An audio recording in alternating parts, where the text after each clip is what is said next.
Today's session, Sustainable Real Estate Design and Consulting. This is brought to you in partnership with the Jefferson Trust, where inspired ideas meet dedicated donors. I'm Eric Hunter. I'm with the Alumni Association. I'm excited for today's session, and I hope you are as well. We're going to start with our panel discussion, and then after that, we'll move into Q&A. That will then take us to the top of the hour. If you have questions during the panel discussion, please drop them in the chat and indicate if you would like for that to be for a specific panelist. After Q&A, that will close out the formal portion of today's session, and then we will then move forward to our informal networking sessions.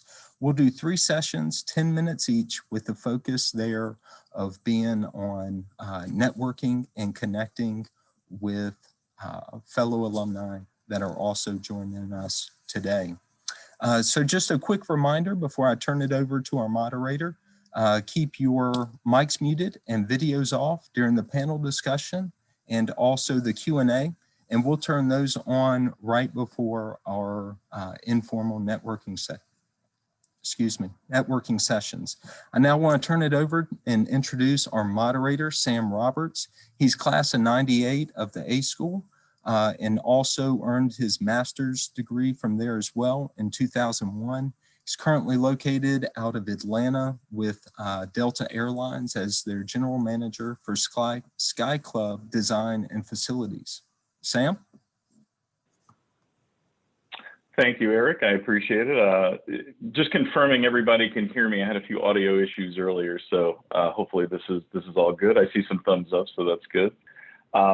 Well, thanks everyone for joining us on this Earth Day. I wanted to call that out.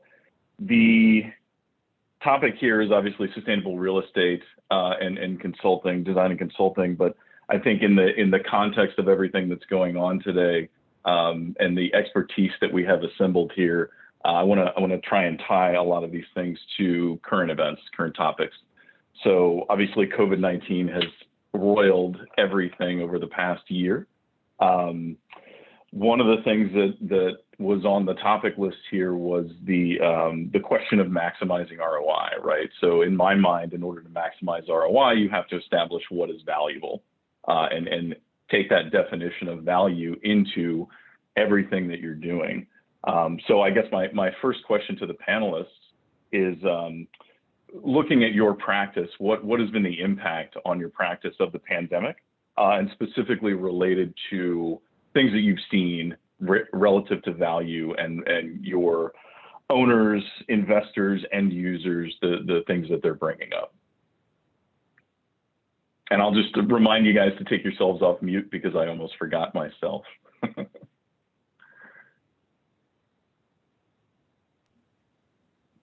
I can jump in. So this is Kate, and thanks so much for hosting this panel and Sam for moderating us. So just to introduce myself first before I get into the question. So I graduated from UVA in 2002 from the architecture school, majored in urban planning, and that was really the first place that I got kind of turned on to just the role that design in the built environment can really play in important issues that really impact us globally, but also people's day-to-day lives. So I work now at the International Well Building Institute, and we're an organization that founded and managed the Well Building Standard, which is a rating system focused on health and well-being that can be used by organizations and then also at specific properties and spaces. And I focus specifically on really helping to support projects globally and work with a team that we call our well coaching team. I think for us, like the last year has, in a lot of ways, I think, been about people really in a very different way, kind of experiencing and seeing things that we have talked about and worked on for a long time in terms of just the critical role that the design of our environments and the policies and the protocols, within real estate play in impacting people's health and well-being. And obviously with COVID, it wasn't just about kind of a nice to have thing. It really became an issue of, life and death and safety issues. And so, I think some of the things that we've seen, are that, in a lot of these issues, that people never necessarily thought about unless, they were really deeply entrenched in things like facilities management, for example, like ventilation, like filtration, air quality in spaces. Those are things that have just, I think, really come to the forefront of a lot of people's minds. If, for example, I have a daughter, and our, local school was doing evaluation of how to improve its air ventilation, bring in, standalone air filtration. You had school systems like New York City, for the first time doing these comprehensive evaluations, of the air ventilation setup in schools, which had never been done. And the reality is, like, we've known these issues are critical for people's health, for people's well-being, for their cognitive functioning, for years, for decades. But it really, I think, unfortunately, in some ways, took a pandemic to be able to really bring these issues to light in terms of just how important they are. And so, what we're seeing, from a lot of the clients that we work with is really kind of unprecedented focus on what specific evidence-based actions can be taken to improve health and well-being. And a lot of that focus is on things particularly that have to do with mechanical systems to improve air quality, looking at really, tracking and kind of performance monitoring, but being able to really be able to both document what's been done and then really be more transparent, because obviously that's the other thing is Mhm. everyone wants to know, what have you done? Show me what you're doing, show me how it's evidence-based. And so many, again, of these things that have been, I think, invisible for a lot of people in terms of their experience in a space, like the cleaning protocols, like the standards, that the HVAC is meeting, are suddenly things that, our real estate and other clients are needing and wanting to communicate about, right? To whether it's their employees or the people that are in the space. And so that's one of, I think, the biggest changes that we've seen in the last year. That's great, Kate. Tyrone, I wanted to jump to you next because I know you have a lot of specifics around this topic. Yeah, so just a little bit of background about myself. I was at UVA, graduated in 1998 as well. I was there for the graduate program in psychology. I had an undergrad in psychology as well, and then I went to architecture school after that. So, and right now I have a consulting practice called Architectural Health that merges those two interests of psychology and architecture, helping to implement things like the WELL building standard that Kate's organization is part of, and other building certification standards. There's one called Fitwell, and then LEED, which I think is more sustainability focused, which has been around for quite a while now. But I think I would echo some of the things that Kate has said. That before the pandemic, I had come into contact or got introduced to WELL. I think it was around 2015 or so. And I think over the last couple of years, the interest in health in buildings and healthy environments, I think has increased. And as I understand that even before the pandemic, the adoption of WELL was faster than the adoption of something like LEED, of the LEED rating system. And part of that, I think, is because that when LEED first came out, it was probably, the certification systems were probably a bit more novel. But with WELL, it was, which is focused on a certification system, but focused more on health than on sustainability in a broader context. I think that when that came out, I'm thinking that the adoption was faster because rating systems in general were not as novel anymore. And the second thing is that I think that WELL, by focusing on human health, seems to be a bit more relatable to people. And so we've been having conversations with architects and owners, and especially now with COVID, that interest has only gotten more intense. No, that's great. It's definitely a shift in value, correct? Yeah, I'd say so. Well, maybe more shift in value in the sense that people are, it's something that people were probably interested in inherently, but it's certainly gotten more attention and awareness, and there are probably certain things that people didn't really think about, like ventilation, like filtration. Not those things didn't come up in everyday conversation, but now with COVID, I think that people are starting to learn. Just the general public is starting to understand those things a bit more. Yeah, not a bad thing, right? Yeah. So Bernard, I want to put this to you now with a shift in the focus, maybe on the product side. If you could talk a little bit about your work in development. Yeah, so I graduated from the architecture school in 2007, and I've kind of bounced around a little bit, but worked in construction management, and I think they've changed the nomenclature, but did all the LEED accreditation stuff and managed that for some construction projects. And kind of have my perspective on sustainability is maybe a little bit different than Kate's and Tyrone, just in and of the fact that, now I'm working in Richmond for my own development firm with a couple other guys. And we tend to think of sustainability more on like the urban scale of things, like more than just like the building. So we tend to take an approach to our projects a little bit more around how is our building fitting into the neighborhood and the city in a way that can be sustainable. So we have a mixed use project that we're currently developing now, and we've been working on it for, I guess, almost 4 years. And we intentionally made a decision to include 26 electric vehicle charging stations in our parking deck, which is a lot of electric vehicle charging stations. It's a mixed use project, and it's got office and retail and apartments and things like that. But we were trying to think about, well, what's the future for this neighborhood going to be, or what's the future infrastructure going to look like from a sustainability standpoint? And we tried to find the opportunities to implement those things in our projects. And frankly, I would say when we started, we just got a lot of questions like, why would you do that? Like, that makes no sense. Like, most people put like 3 or 4, or however you want to think about it.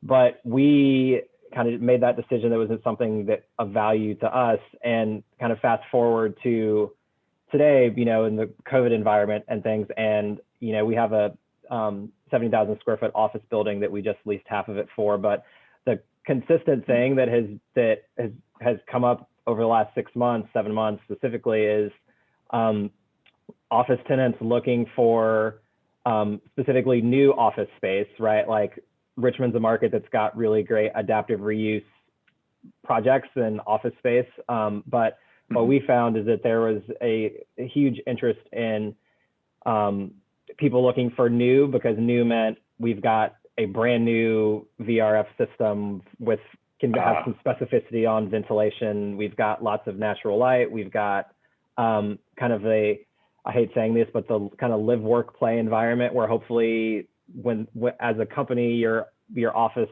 is a recruitment tool. So, can people work in this development or across the street and bike and walk to the office? So thinking about kind of those larger moves, and seeing now that as more tenants are looking at the space, that the companies themselves are actually interested in, hey, well, we're trying to calculate what our carbon footprint is, or they're very mindful of some of these things, which I would say like wasn't as much the case at least a year ago. Oh, that's great. It's interesting too, because one of the things that I think you hit on was the tension between the end user demands and what I would imagine are investor demands on your end from an investment standpoint. Can you talk a little bit about how you balance those two, especially specifically on the charging stations, putting in that many charging stations, and I would assume you were taking a risk there, right? I think we've been really lucky with the Current, specifically just with the project we have, that we've got a good set of investors. But it definitely was, if we're going to look back, 2.5 years ago when we started this thing, and we're out raising money, it was very much like you have an ambitious mixed use project in Richmond, Virginia, a secondary, tertiary market that people were like there's amazing things happening. There's tons of growth, but people just didn't know much about it. So they see this project and they're like, so you're going to do what? Like, this makes no sense. But essentially we just kind of kept beating the drum, frankly. And I think that as people are understanding more about the market here, they're understanding more, and I would argue trying to push themselves on some of like what things are going to be in the future. People were actually really excited about being a part of a project that's trying to, I guess, change expectations or change the narrative about what mixed use projects can be in this specific market. And don't get me wrong, it is very much attention. Like as much as everyone likes that you have all these electric vehicle charging stations or all these things, they're someone once told me, your project is what capital says it is. And there is a little bit of truth to that, because like, we can think we have the best project that's got all these bells and whistles from an environmental standpoint, and we think it's worth all of this stuff. But at the end of the day, the people that are writing the checks, they have a certain expectation of things that, trying to rectify those two things is sometimes difficult. But there's also more opportunity, I would argue, for financing mechanisms and investors that are interested in investing in these types of things too, which is, I think we're going to touch on that a little bit more later, but that's been something that's involved as well. So. No, that's great. That's great. And actually, yeah, Kate, I wanted to kick that over to you in terms of in our previous discussion, we had talked about attracting talent, and Bernard, you touched on that. I wonder if you're seeing the end user, that ability, that need to attract talent, influencing the people that are writing checks. Yeah, I mean, I'd say two things. I mean, one, just, in hearing Bernard, like you talk about this specific project, like it's an interesting kind of microcosm into, I think, like broader trends in terms of just more resonance, in recent years around, a whole host of environmental, health, social issues. And so, one of the things that we're definitely seeing and tracking and hearing from our clients is about how, a growing focus on ESG factors, those environmental, social governance factors, is really driving companies and organizations to, take actions within, those set of issues. When you look at like the investor landscape, I think last year, about half of all major investors were investing in products that through an ESG lens or that had an ESG focus, and that had doubled some from the previous year, from 2019. So there's just tremendous growth, in this. I think some of that is obviously being driven by some of the biggest players out there, like BlackRock and others, that are saying like, this is critical. It's critical because it's the right thing to do, but it's also critical from a bottom line perspective, that, investing in companies that aren't doing the right things on environmental issues and on social issues, that aren't taking care of their people, that aren't really valuing things that we know are important, that's a risk. And we need to be aware of that. And we need to really start asking those questions about what companies are doing on these issues. And so one of the things that we're seeing is that, there's been this, the environmental sort of component of these issues has been fairly well established in terms of companies or organizations tracking, what they're doing on climate change issues, on energy efficiency, water efficiency, et cetera. And the area that we're really interested in and working on actively with a number of partners in this space is the social component, so which is a little bit more complex in many ways. It's broader, like how are you evaluating how companies are doing on their social issues, both in terms of their own people, like how they're really creating and fostering policies and environments that take care of their own employees, but also looking at things like supply chain, like broader kind of health and social justice impacts. And so those are issues that I think are going to continue to grow in terms of investors really asking companies, what are you doing on these issues? What are you doing to foster the well-being of your employees? What are you doing to foster diversity in the workplace, et cetera, and really using those as lens to help drive investment, which I think is interesting and is going to be really powerful to making more change happen. When you look at like more of a micro level, we certainly have always seen that the drive for talent attraction and retention is definitely one of the biggest kind of factors that organizations are considering when it comes to things like how they're deploying health and well-being strategies, whether that's on the policy side, like mental health kind of programming and support policies, sick leave, even like travel policies when we could all travel, but also obviously on more of the physical space side, like what you're doing in your offices and where people spend time to create environments that really show that you as an employer value them and value their well-being. And so that's been something that I think has always been important, but again, just right now in particular, I think as companies are trying to attract people back to offices and workplaces, in a lot of ways it becomes even more important. And some of the things that we're talking about now again are not like the yoga room or it's not sort of those things. It's things that are really like as fundamental as like, what are you doing to really help create a safe environment for me to spend time in. And so I do think that we've seen just a growing focus on those issues, for a multitude of reasons. So do you think it's going to continue to be, I should say, a differentiator for employee seeking companies in the future? I do. I mean, and that's definitely, I think, the drive we're seeing from a lot of our clients is that they're looking for ways to differentiate. The drive and the competitiveness for talent continues in many industries, and they're looking to really how besides salary, compensation, things like that, how else can I differentiate? And one of those kind of key areas has been what are the ways that we're really showing that we're a leader on valuing our people and putting them first, right? And some of that is through the actual just policies and programs themselves. Some of it is through third party, verification, whether that's through things like a WELL standard or like we're on the better, best places to work. But I know for many of our clients, that is a driver, is seeking that kind of outside validation to be able to show to potential talent, and then also to help retain talent, that's really critical. Yeah. No, that's great. That's great. Tyrone, I wanted to ask you to jump in too in terms of the well-being. You mentioned a statistic the last time that we talked that just kind of blew my mind about productivity. I wonder if you could dig into that and some of the benefits for companies. Yeah, sure.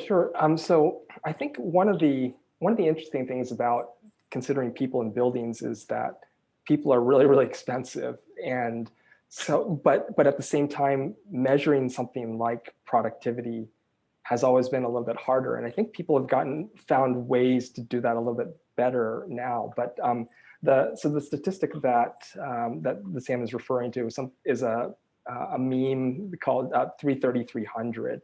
And what that means is that if you look at an organization and their operating costs per square foot per year, what you find is that some of the operating costs like energy, taxes, and rent cost roughly about $3 per square foot per year.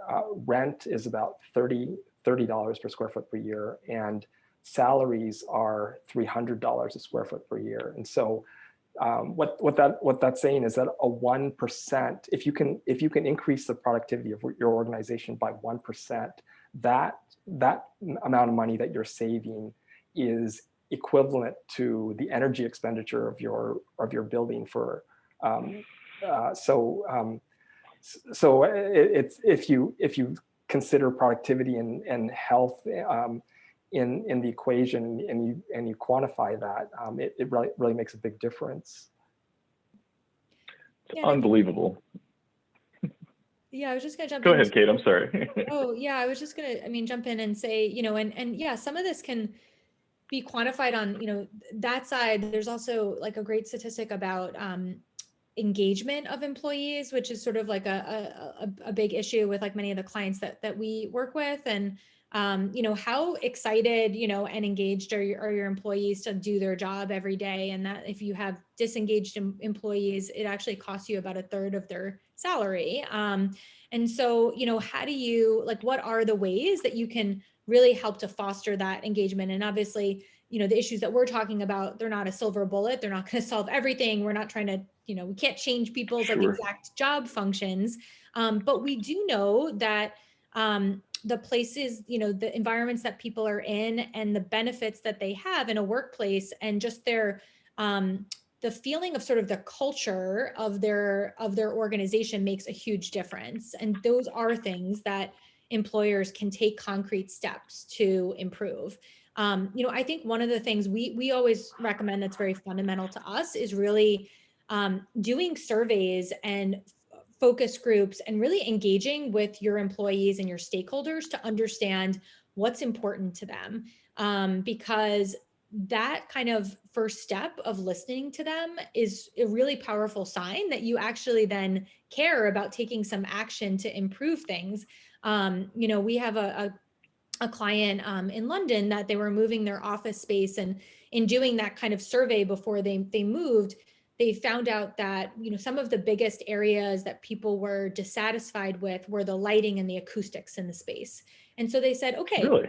we're moving into a new office, like let's make that a real priority. And then let's talk about the specific things that we did to really address, those concerns among our employees. And so they put a big focus on making sure that the space was going to be, have increased natural light. They put in a circadian lighting system as well.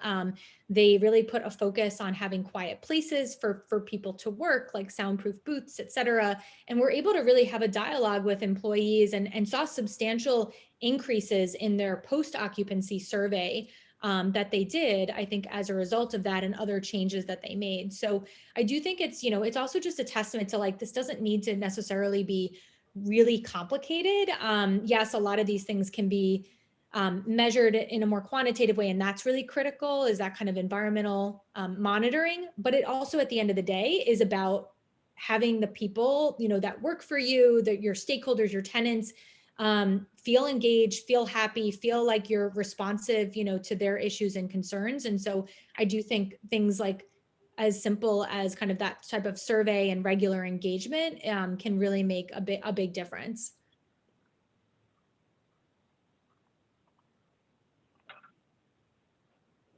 No, that's great. That's great. Bernard, were you gonna jump in there? It looked like you were. I think just kind of one thing to add, and we kind of touched on this when we had talked before, but I think it's important to just note that, there's all these, if you're looking for innovations within how you're designing your spaces, whether it's ventilation or whatever it may be, I think historically people just look at that, well, that's like a real estate cost, but like, where does this money come from? It's actually more holistic in the sense of, like, your office space it's a marketing tool for people that are coming to see your business. It's a recruitment tool. It's all of these other things. So, from a corporation standpoint, when you think about, well, I can't afford this space. Well, if you think about your different line items on your budget, it's kind of like, well, this can do multiple things for me if I'm taking these things into account when I'm looking for space or designing space as well.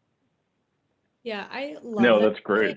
And that's definitely something that, we emphasize with a lot of the organizations we work with, is that just the importance of collaboration across departments that in many cases haven't, partnered or worked together before, particularly like real estate and HR, for example, right? And like you're saying, Bernard, you may have an HR department that's spending all this money, right, on, sort of opt-in corporate wellness programs that potentially a really small percentage of the employees use or benefit from. They're spending all this money on insurance and on different types of benefits, right? When you could be looking at, like, how do you also harness your space really as a powerful vehicle to support people's health and well-being and really build in a healthier environment for people, whether that's through, better air quality, better lighting, better acoustics, thermal comfort. Like those are all things that someone who's in HR should really deeply care about, because they are powerful things to make people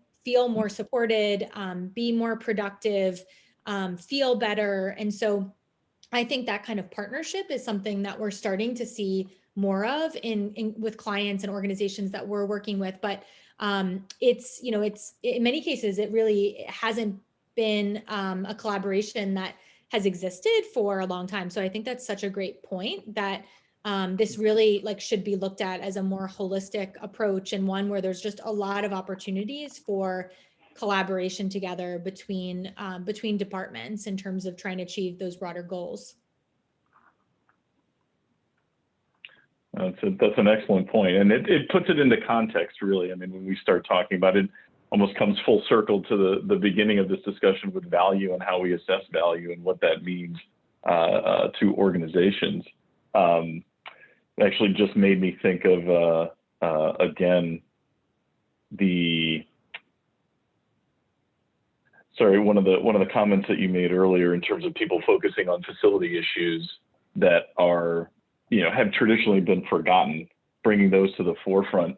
How do you, and this question is for all three of you, but how do you see the changes that have been wrought over the last year sort of manifesting themselves going forward into actual buildings or actual policy changes for companies?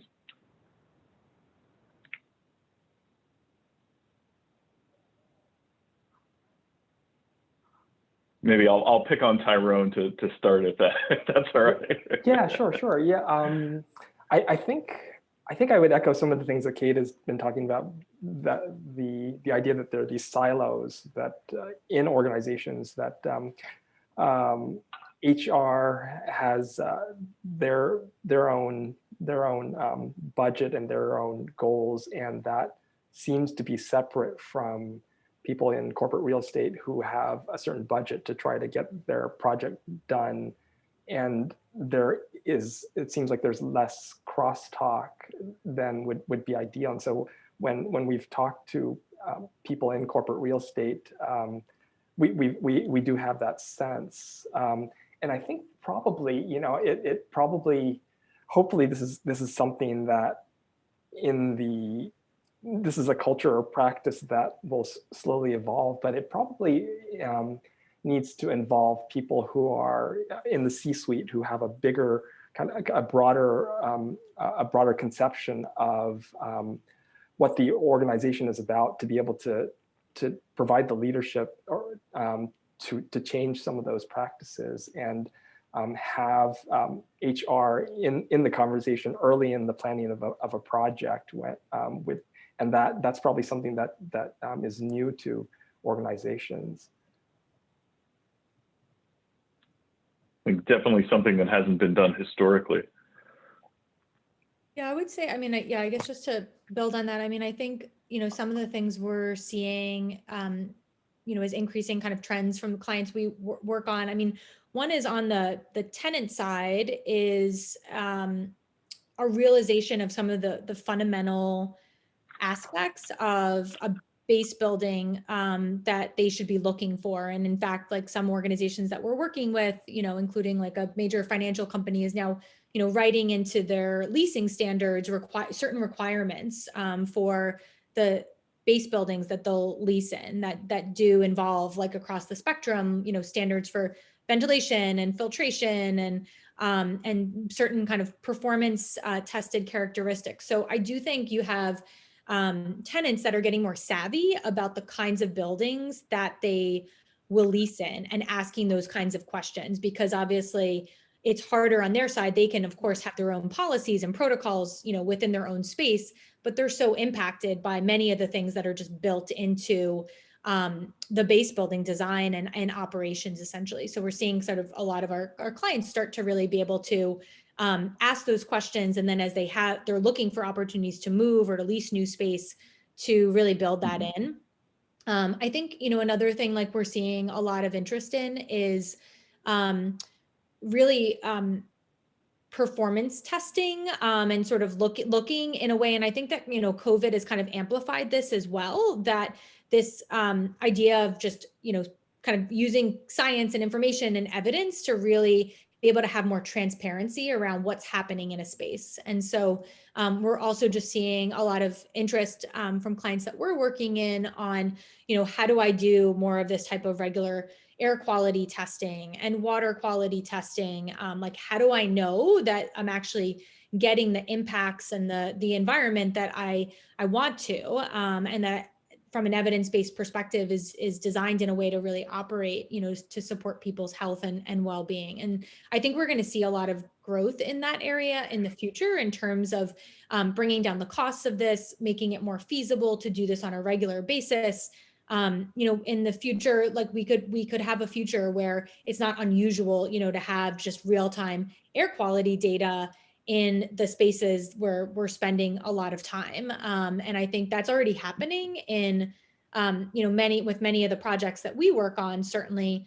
But again, I think that is going to become more standard over time as the costs come down, as the technology gets better. And it's just going to be something that people expect and want to know, you know, like what are the pollution levels in this space where I'm breathing every day for, you know, 8, 9 hours a day. And the more that people see that it actually is possible to have that data, I think they're going to expect it in the places that they work, the places that they live, and places that, you know, their kids go to school in the future. That's my hope. And I hope that we get there, because I do think you do need that kind of information and data in order to then be able to make more informed decisions about how do we, are we operating at a level, you know, that is healthy, you know, when you look at research, or do we have some problems, you know, that we need to solve for? And if you don't have that information, you're not measuring these things, then you really don't know where to start and you don't know how you're doing. So my hope is in the future, this will be a much wider spread trend that we're seeing. No, that's great. And that's a great segue into what I know we're coming to the end of the panel portion. So I want to ask you all, look into your crystal balls.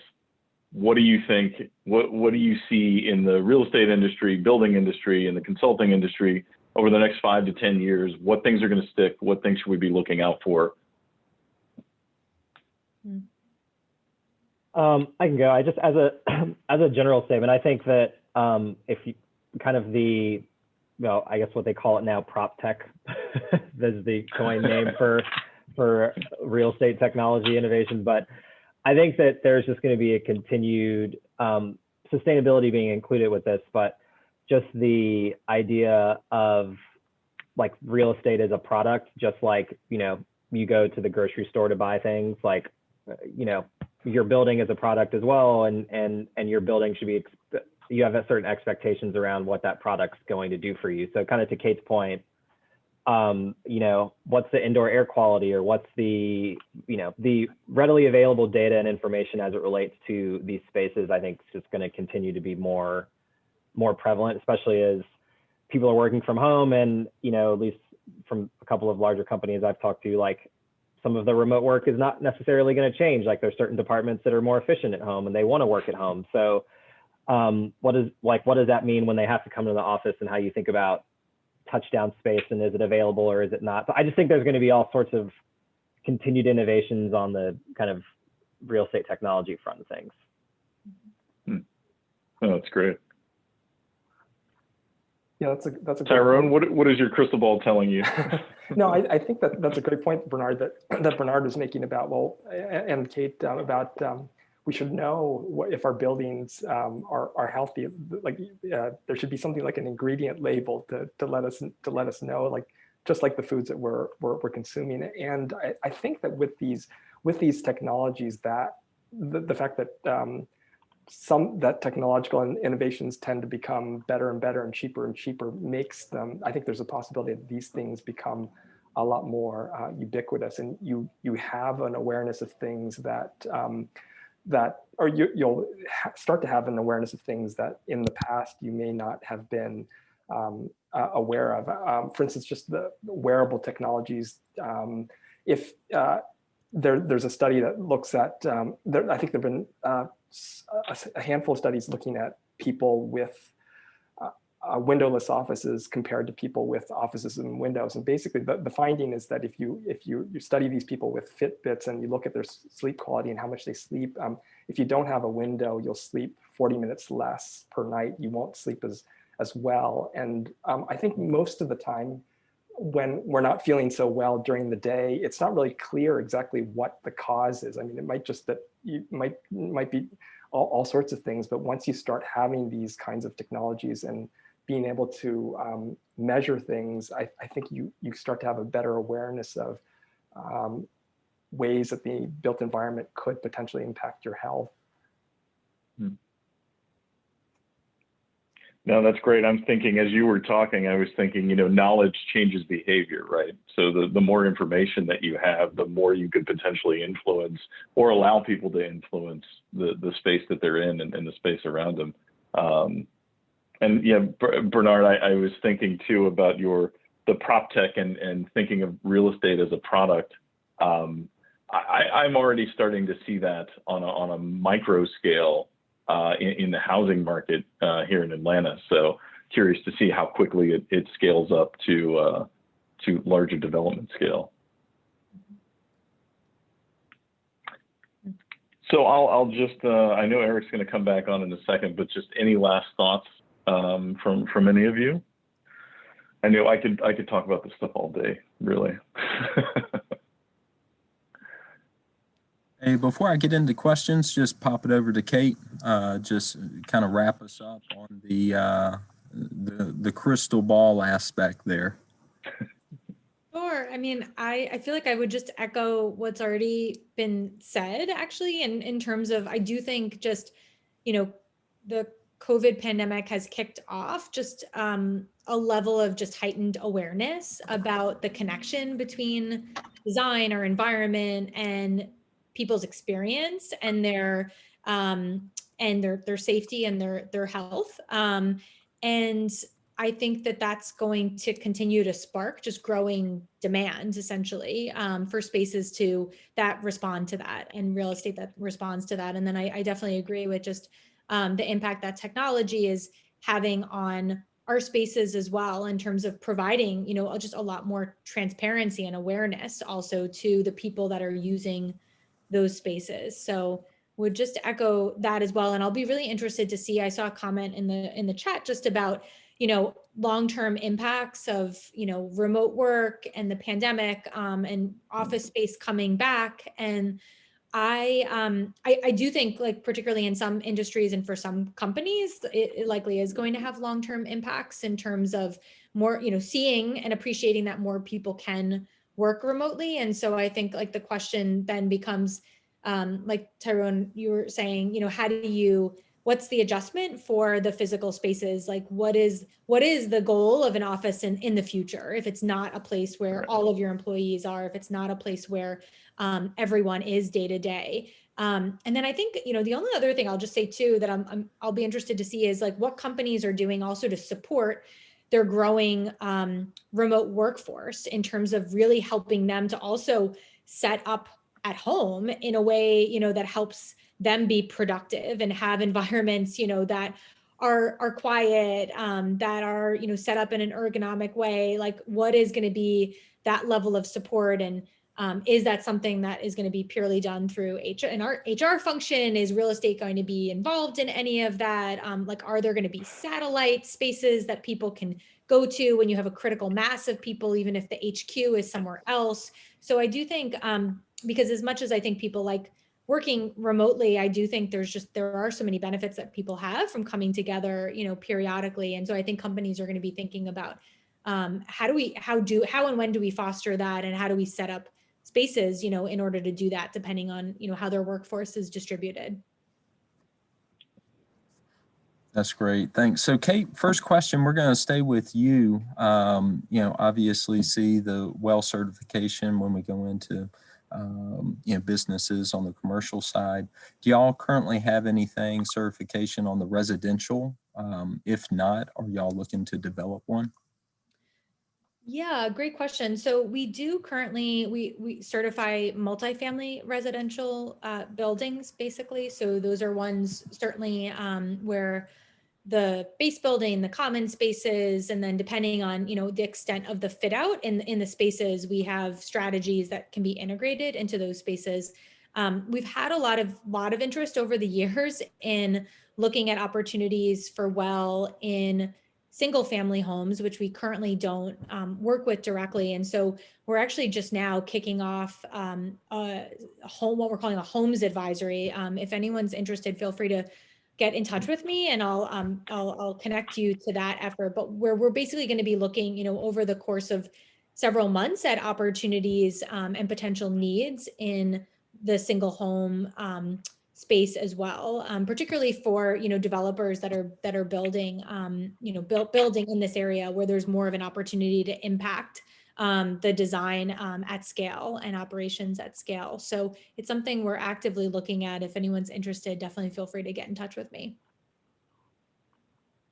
Great. Thanks, Kate. Bernard, you had mentioned prop tech. Have you seen any kind of emerging prop tech there that people are partnering with more often than others? I haven't seen anything specific yet. I think that there's just a lot out there, frankly, because it is, as people say, the $1 trillion industry of real estate that has never been innovated effectively. So I think there's a lot of ideas and a lot of things out there. We ourselves have not kind of explored any of that technology, but we've had conversations with some companies around different types of sub-metering for electricity and water under certain that are a little bit atypical than how we might normally do it, just to give you more granularity on like what your building usage actually is and things like that. So we're very interested in it, but here again, it kind of boils down to some of the tension with some of these things that we talked about before. It's, I could want to put all this software in my building, but there's a cost to putting said software in my building, and that cost has an impact on, return and things like that. So it's we always look at these things through the lens of how much bang for our buck are we, we want to be mindful and be good stewards of our buildings and our environment, but it's a balancing act of trying to get the technology that will give us the greatest value for ourselves and for our investors and things like that. So. Great. Now, y'all have spoken where y'all have really seen a shift over the last number of years, and especially over this last year, for companies that want to be more sustainable. What kind of advice would you give to somebody who does not work for an organization, say particularly a developer, that sustainability isn't, at the forefront? And what advice would you give for kind of starting those conversations? And then even also, who would they begin to speak with?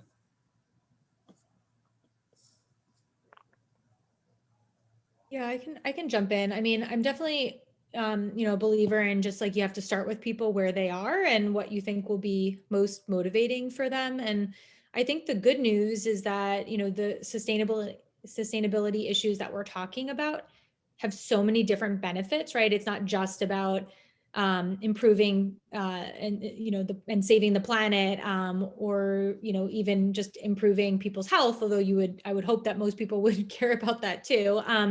But there's real financial impacts, and so depending again on like what type of a company you work for, I think I would start with whatever the main drivers of that company's success are. If it's a developer and they're looking to attract tenants to spaces, how can you position this in a way where you're talking about this as a huge trend and an area of demand, for tenants. So there's a ton of, information and research out there. And I think, it's really about kind of starting where people are at. And then I think also, doing kind of an assessment of like who within your organization, like are some of the friendlier people to start conversations with. And again, it depends a little bit about whether you're looking internally to do this within your own organization, or you're trying to do this like as a developer on the properties, that you're developing with. What we have seen, I will say, is that we work with a lot of real estate, companies, with developers, property management firms, and they have often started with and a focus on health and wellness internally first, actually, and started sort of piloting some of these issues within their own organization and properties. And I think that has been one of the things that's been most impactful, because when people experience these issues, and again, I'm speaking mainly from like a health and a social standpoint, but when you start to put in place benefits like changing out like food, even in like your kitchen pantry to provide kind of healthier options for people, or you put in place certain policies or programming around mental health support, for example, or you start bringing in like more biophilia into the space, sort of concrete things that make a difference in people's day-to-day lives, and they experience that, and they start to kind of have that feeling of like, wow, I feel different, I feel like I'm working differently, I feel better. It makes them a supporter, I think, in a way that like no kind of just presentation about these issues or talking about the issues can. And so I would also just encourage, and it doesn't need to be everything, including the kitchen sink at first. Like, what are some of the things you could pilot, like, and start within your own organization that you think would resonate and people would see benefits from? And then I think you could kind of build from there about how does that spread potentially through your organization and really beyond your organization as well.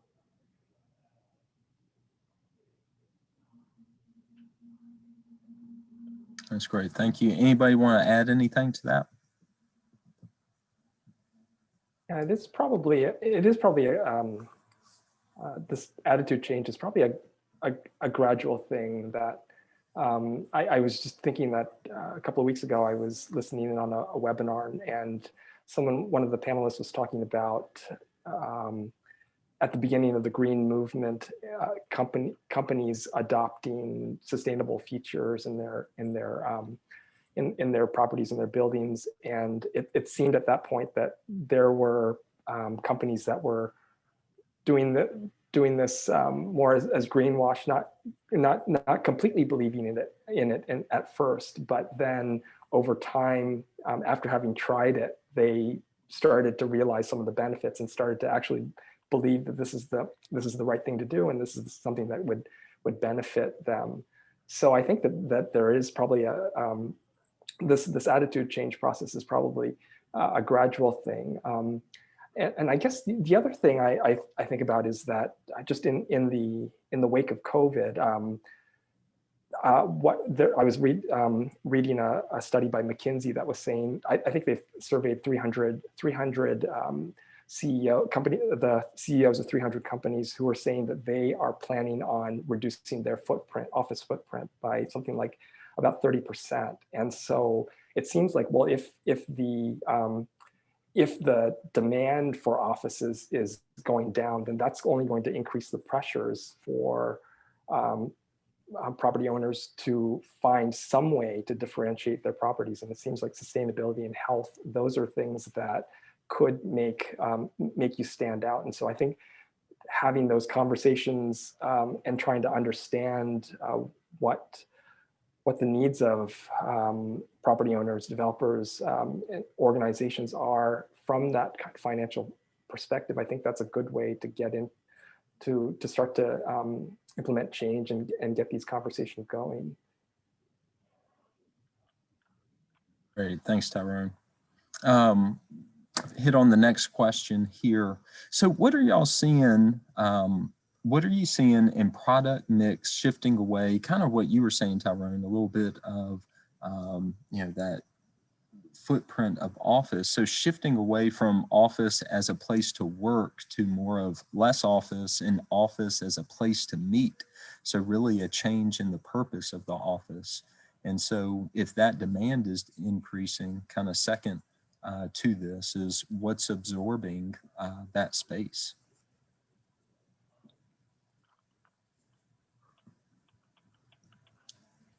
Open to everyone.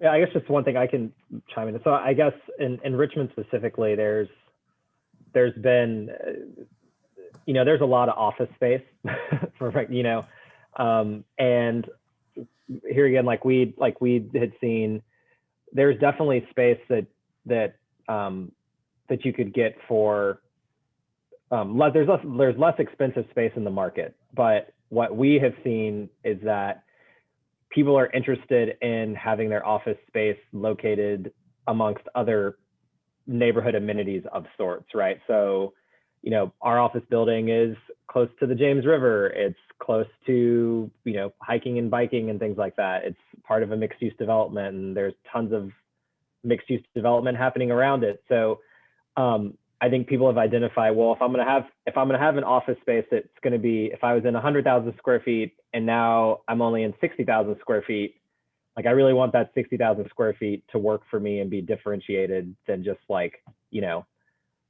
suburban office space that's kind of in an office park with not a lot of amenities potentially. So I think that, I think it's still, it'll be interesting to see how things unfold, because I'm of the mindset that, granted, we're not full-time office developers, but I don't think office space is going away by any means. For people that have kids, how'd that work out for you during the pandemic? Not great, because it didn't work out great for me. So I just don't think that's really changing, but I think the requirements of those spaces is what's going to be different. And I think it'll be interesting to see what that looks like.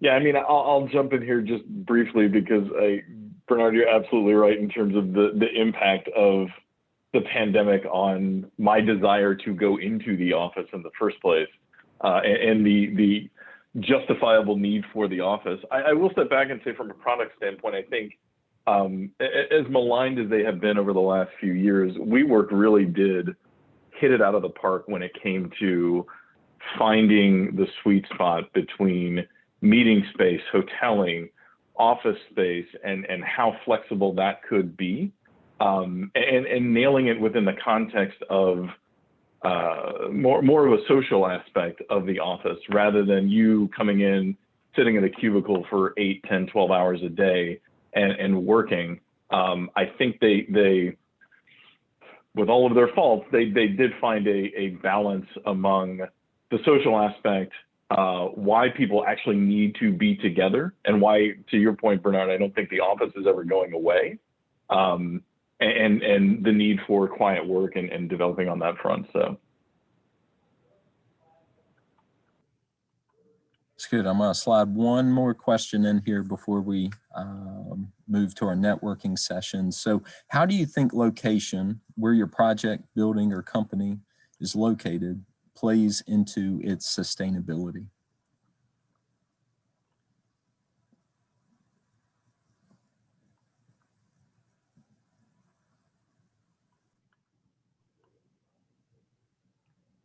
Well, I think I guess and these are it sounds like these are the kinds of things that Bernard's company is working on, like investing in cities that are walkable, that are sustainable, that have mixed use. That all those things certainly help because they reduce the amount of transportation and other things. And I think that certainly helps sustainability. I think cities are more sustainable, and over the last number of years, I think that the trend has been urbanization, and things might be changing now a little bit because of COVID, and just in terms of the pressure for or the demand on those city centers. And it's a little, I guess it's a little, I'm kind of curious about how things are going to change. Like, will companies, instead of having focus on one corporate headquarters in the middle of the big city, will they have satellite offices, so that and will there be more flexibility in work, so that you don't have to go into the office every day, and as a result, those transportation and energy use demands reduce and reduce our, will there be a reduction in our carbon footprint because of those changes in patterns of working and living? Yeah, just to add to that, I mean, I feel like location like plays such a huge factor in, you know, both environmental and social sustainability. I mean, from the health standpoint, and there's a lot of overlap clearly in these areas, you know, if you're locating in an area where people can get to you by a means other than a car, inherently that's going to be healthier, you know, both for the environment, but for people as well, you know, whether they're taking transit, like they're getting to that transit stop by walking, or if they can bike, if there's safe infrastructure, you know, for that around you, makes a huge difference in terms of people being able to get in activity as a part of their commute to that space. And then just looking at, you know, what's around you, you know, is it near a park? Is it near a green space where people can get out of the office, like take a break and get into just a little bit of nature, even if it's just a really small kind of pocket park, which we know, you know, from research is tremendously helpful for people's stress levels and mental health to be able to have those kind of spaces to decompress and get out of a more urban environment. And then, you know, I think like you could look more broadly too, even just at like, what are the other amenities in the area that make it easy for people to be healthy? And I think that's something that often employers don't necessarily think about, but when, you know, often employees are having to, you know, run errands, right, and kind of fit in the rest of their life around where their office is located. And if you don't have places, if you know, if you don't have gyms nearby, if you don't have a place to like pick up groceries on your way home, if you don't have you know, health facilities nearby, like those are all things that can make it easier, you know, for people from a health and a well-being standpoint when you have those kind of amenities really close to the place that you're located, and they make people's lives better. We also do work in addition to kind of our building focused work. We also have a program that's more focused on community design. And this is really a big factor of that as well, is, you know, how are you how are you designing communities and creating communities that really kind of foster those kind of environments where people have, you know, that type of easy access to things that we know will make healthier choices, easier choices for them. It's great. Thank you. Well, we're at 3 o'clock. I just want to say thank you again for taking the time to be here, for the alumni that attended. And again, a special thank you to you, Kate, Tyrone, Bernard, and also Sam. Thank you all. Great information, great insight to not just what y'all are doing, but what y'all are seeing. So thank you.